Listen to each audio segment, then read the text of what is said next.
Hi, welcome my political show, Kavindu Political Times. Today on the show we're going to talk about will there be war in Ukraine or not, and many more. So let's start the show. Hit the like button and subscribe to my show. Now I want to clarify this. For some viewers, I might not look like so much as an expert, but I am. So I do know what I'm talking about. I do want my viewers to go through my video and understand what I'm saying. That's the fact. That's the truth. And comments and opinions are very much welcome in the comment section. Now let's get started. Is it possible that there will be war in Ukraine? Now my answer for this is quite funny. I would say yes, there will be war, but it's not the way they are thinking. It's not the way you are thinking the war is going to happen. This is how a war will look like, a modern day war. Let me explain. The Russians are now playing chess. That's what they are doing. They are not deploying troops, even though they are building up troops at the moment, because what they want to see how the NATO and Ukraine is reacting for what Russians are doing. That's what they're exactly doing. They are waiting for the reaction of what's happening. Now you might say, come on, that's not a good logic. I mean, they got troops and even blood sources, even blood banks are coming into the freaking war zone, right? Here's the thing. Russians are very good at this game called war games. They love war games. And this is one of those tricks they are doing. Now the thing is, out of 100%, there's a 50% chance that there will be a war, and there's a 50% chance that there won't be a war. Also, Vladimir Putin does not want another war at all on his hands. He knows war will be a problem for him. He knows that the NATO will come together if Russia does decide to use military power. But then again, Russians are quite bold and sometimes bold, so because of that they might. But this is the thing. I find this thing very surprisingly weird about Ukraine, because the Ukrainian president, the leader of Ukraine apparently says he believes that war is not imminent. War will not happen. So I would say there are two questions about that. Is he right?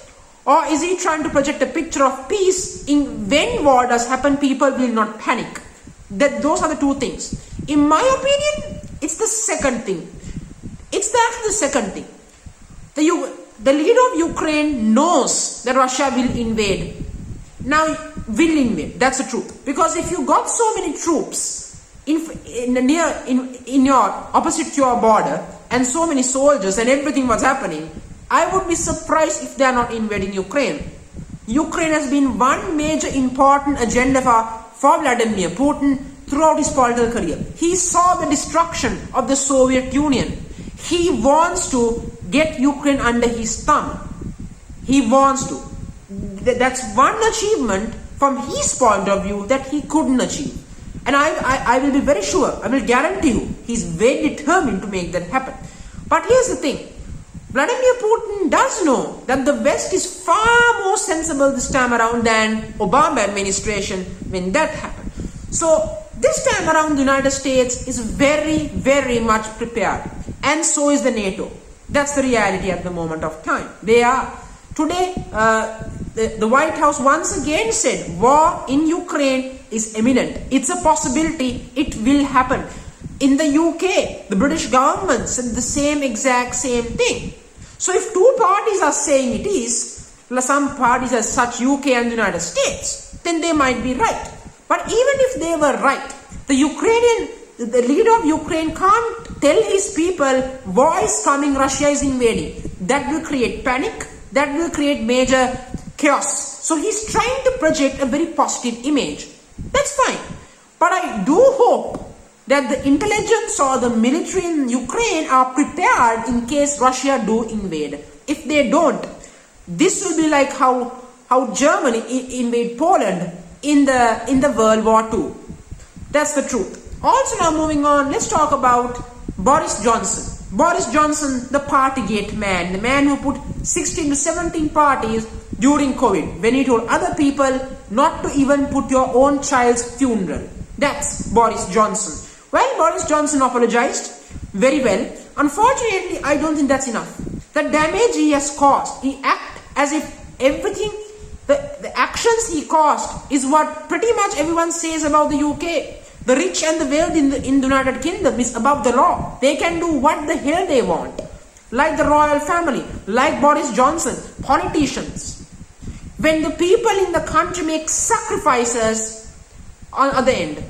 Imagine this. You can't put a funeral for your child who died from COVID-19. Because the government says you can't. But it's okay for Boris Johnson to put parties because he says that's okay for him. I'm sorry, it's unforgivable. It's unforgivable by Boris Johnson. He should not be forgiven. Boris Johnson did not step down. I think that's completely sad in my opinion. Because Boris Johnson should not be the Prime Minister of the UK. People have lost faith in him. And more than two-thirds of the country wants him now gone. Because they have fell out of favor, they don't have trust in him. And I think Boris Johnson should avoid the embarrassment and just leave. That's my opinion. If he doesn't, he will be very much embarrassed when he leaves his job. I tell you that. Again, it depends on how will the leadership in his party will see. If they see he can continue, he will continue. If the party says he can't, then he'll be forced to resign depending on the circumstances. That's how it works out. So, let's hope Boris Johnson will resign because he does not fit to be Prime Minister after his actions. He does not. Boris Johnson, you need to go, Boris. You need to go. So, on this notion, I'm going to end this video. Thank you very much.